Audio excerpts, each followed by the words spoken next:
Good morning, beautiful people. Happy Monday to you. This is Michael Bonner here, and welcome back to another episode of Conversations Unleashed. Whether you are listening to it on Apple, Spotify podcasts, or even catching the video version on YouTube, which I'm recording right now in my classroom, I want to thank all of you.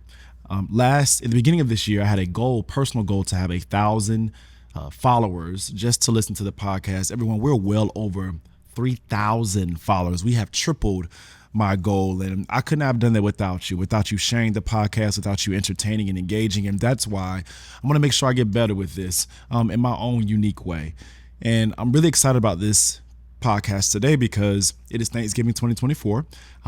Normally, I don't do anything on my breaks. I'll say like Mr. Bonner's off, and I'll say that Q has landed.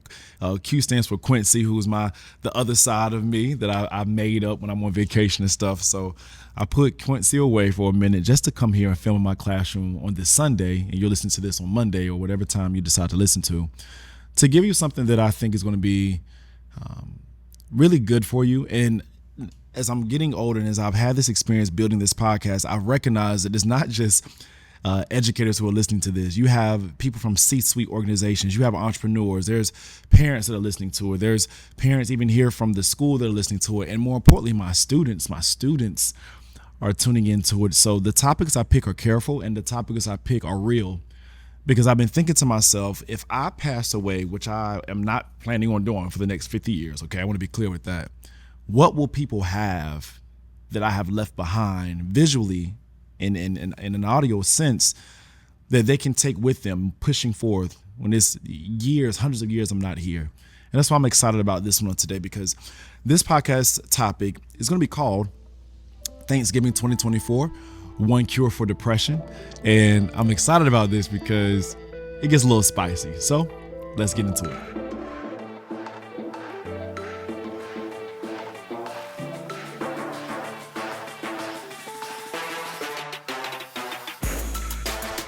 When I say the word depression, I want to be very clear that let's not take that word lightly.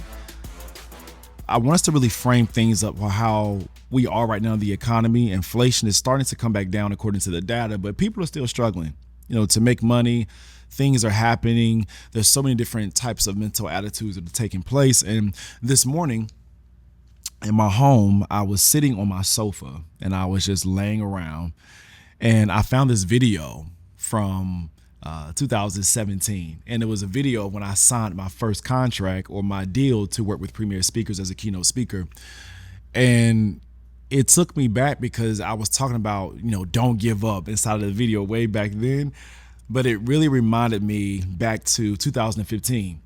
And 2015, everyone, for me was an extremely, extremely dark moment. And the best way to summarize 2015, the reason why it was so dark is because in my sophomore year at Winston-Salem State University, I encountered the St. Peter's World Outreach Center, which is an incredible church with Bishop Hash. And I really believe I had a relationship and formed a relationship with Jesus Christ. Like I felt like I really had an encounter with God. Like I grew up in church, but it was just me personally, right? So since I made that decision at 19, I chose to get married early because my parents had been married, so I thought it was my norm.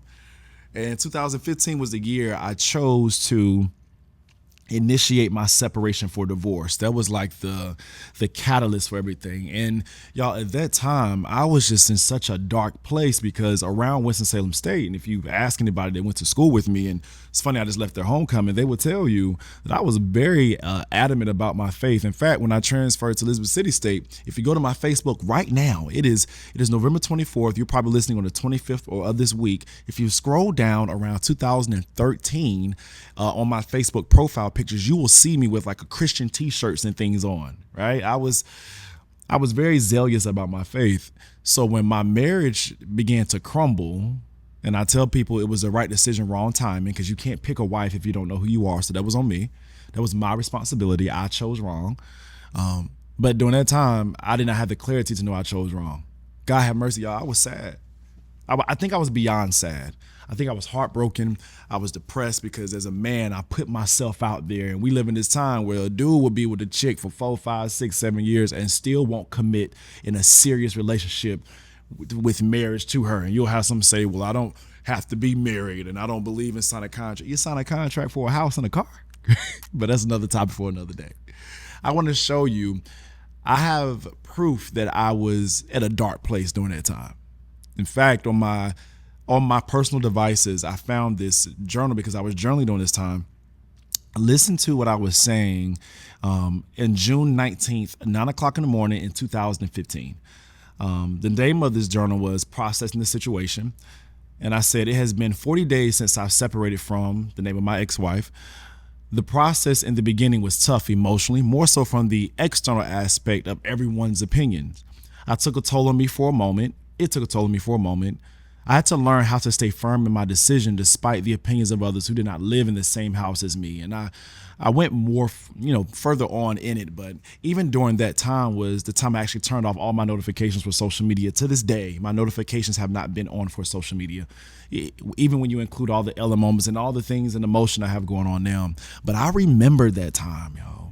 I remember that time. I remember, y'all, if you listen to me, I remember because I started photography during that time. I was a wedding photographer and senior portrait. If you don't know this about, Mr. Bonner today, you're going to learn. You can look and ask people. I was a photographer.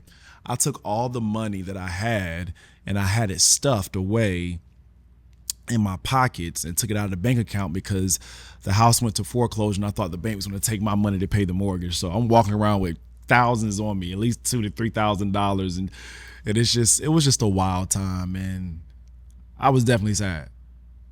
Like, I was definitely out of it, and I ended up riding to Charlotte, North Carolina, and I went to see one of my friends, Ashley Hunt, who I'm still cool with to this day. Hey, Ashley, and her family, and her mother sat me down. And during that time, I would periodically take like trips. I had my Acura TL. It was a 2011, I think, Acura TL, or 2010 or 9, one of them. And I would drive and just ride. And I went and stayed downtown Charlotte. And I went to their house. And her mom began to teach me this thing that changed my life forever. And this is why I'm calling this podcast The One Cure for Depression. Because when she explained this practice to me, it really changed my life. It totally changed me and morphed me. And she calls it, Lisa Hunt, who retired, I went to her retirement party, she calls it the attitude of gratitude. Now, with the attitude of gratitude, this is what happens. We all have something to be ungrateful for. We all have something that is going wrong in our lives. But she was teaching me that if you can just find 3 things per day that you're grateful for, your life and your mindset will continually become better. And I knew that was the truth, everyone, because our body follows our mind. And as now as I'm on Thanksgiving break, I'm giving my mind a rest, which is why I'm clocking out of all work. I'm not looking at no emails. I'm not grading no papers. I don't want to see nothing. Don't bring me nothing. I won't break. Y'all, that finding something to be grateful for is transformative.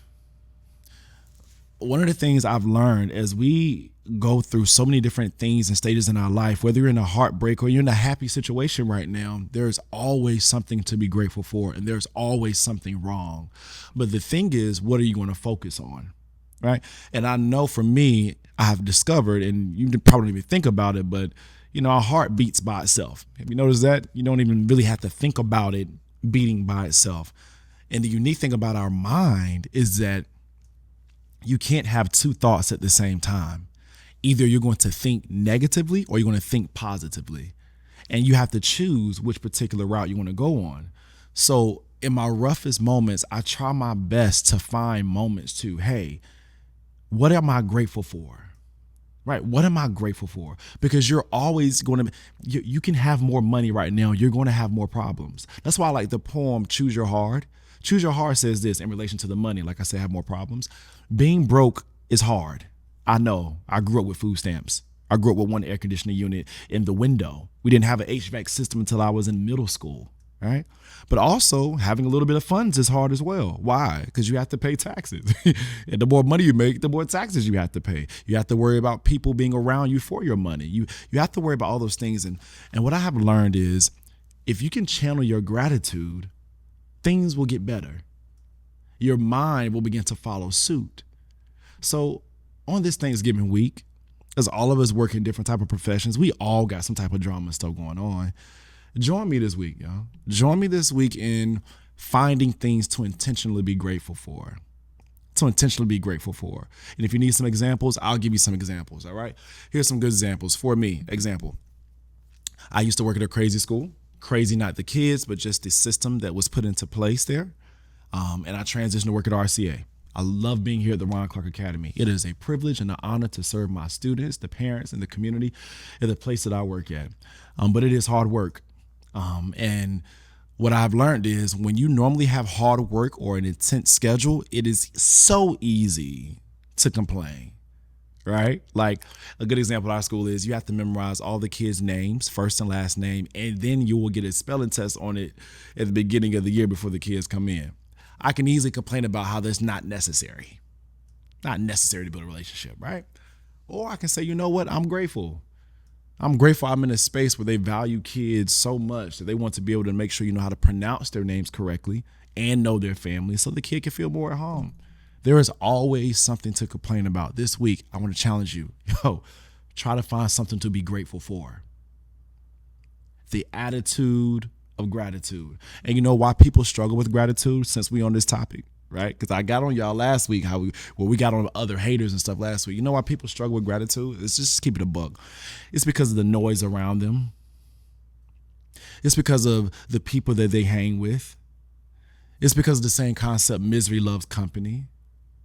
You know, if you are around people who choose to just always see the negative, you're not going to be able to be living inside of gratitude. And the fact of the matter is, y'all, we always have, listen, the fact that you're listening to this podcast right now and you're breathing on your own without a breathing machine is a reason why you should be grateful. The fact that we're still here post COVID-19 and we made it through a global pandemic, which was almost a once in a lifetime type of event that shut the world down, gratitude. The fact that you don't need, most of us don't need machinery to get around with because we are able-bodied, gratitude. The fact that some of us can actually see right now, hear right now, taste right now, smell right now, touch, gratitude. The fact of the matter that the stat says that if you have a meal for the last 30 days, every day, you're richer than 99% of the world. Gratitude. Here's a good deal for you. Because we're so used to our own worlds, we don't even recognize how everyone else in the world is struggling. $1 is equal to 127 Jamaican dollars. Right? Gratitude to even be in a country, we got our issues, we do, but gratitude to know that we have AI to give us information and we have communities and people we can plug into. And that's all I'm asking you to do this week. This entire week, as I wrap up this podcast, is I'm going to choose to be grateful. I want to choose to be grateful. I want to tone down the noise. I want to turn it down. Actually, I'm not even going to be on social media. I don't know when I'm coming back. If you want to hear from me, come right here to this podcast. But turn down the noise and find an attitude for gratitude. And I guarantee you, if you're dealing with stress, if you're tired, if you are sad, if you are upset, this simple everyday practice will help you. You can do it with your class. You can do it within your business. You can do it with your family around the Thanksgiving table this week. Because let's get back into gratitude. Some people aren't even with their family this week, or some people don't even have a family to be around this week for Thanksgiving. Gratitude, right? And even if you don't have family to be around, maybe you have friends that you could be around. Gratitude. And even if you don't have friends or family to be around, at least you're in your right mind that you can go and volunteer and go help someone, right? Gratitude. If you can focus on that, I'm not saying that you will never be sad again.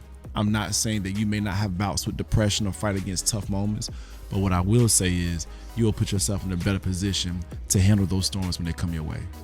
Hey, I love you. I'm thankful for you. I appreciate your support. And if you have some people that you want to hear this message, just shoot the link to them. If you're on Apple Podcasts, shoot it to them. If you're on Spotify, shoot them the link. More importantly, if you are on YouTube, you can share this experience with someone because you can see me right here. Just know I'm eternally grateful for all of you, and never forget, it is legacy over likes, beautiful people. I love you. Have a great Thanksgiving, and I'll see you next week. Peace.